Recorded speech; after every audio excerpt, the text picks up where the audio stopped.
मैया रोए बैठी बनावा उनही के नैहर से दूर उनही के नैहर से दूर छठी मैया रोए बनावा उनही के नैहर से दूर उनही के नैहर से दूर। Music by Aditya.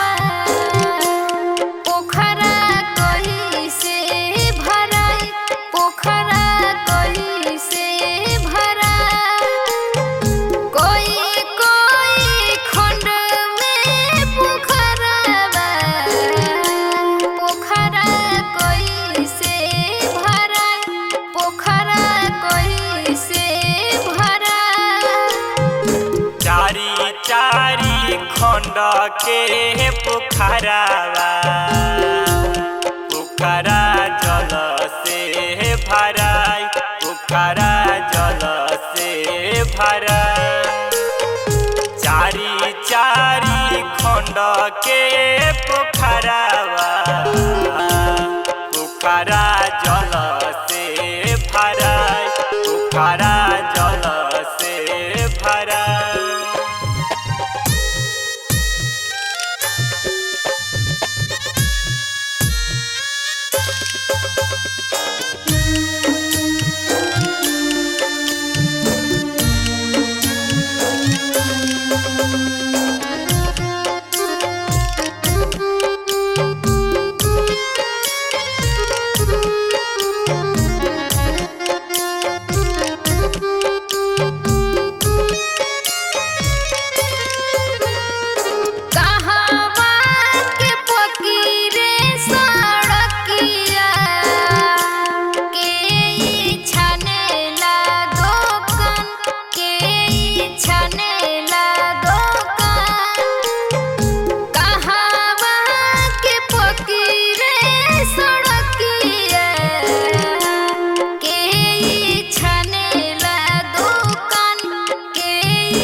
रे सड़किया उजाड़ा छाने ले दुकान उजाड़ा छाने ले दुकान देवरिया के पकीरे सड़किया उजाड़ा छाने ला दुकान उजाड़ा छाने ले दुकान। Music by Aditya.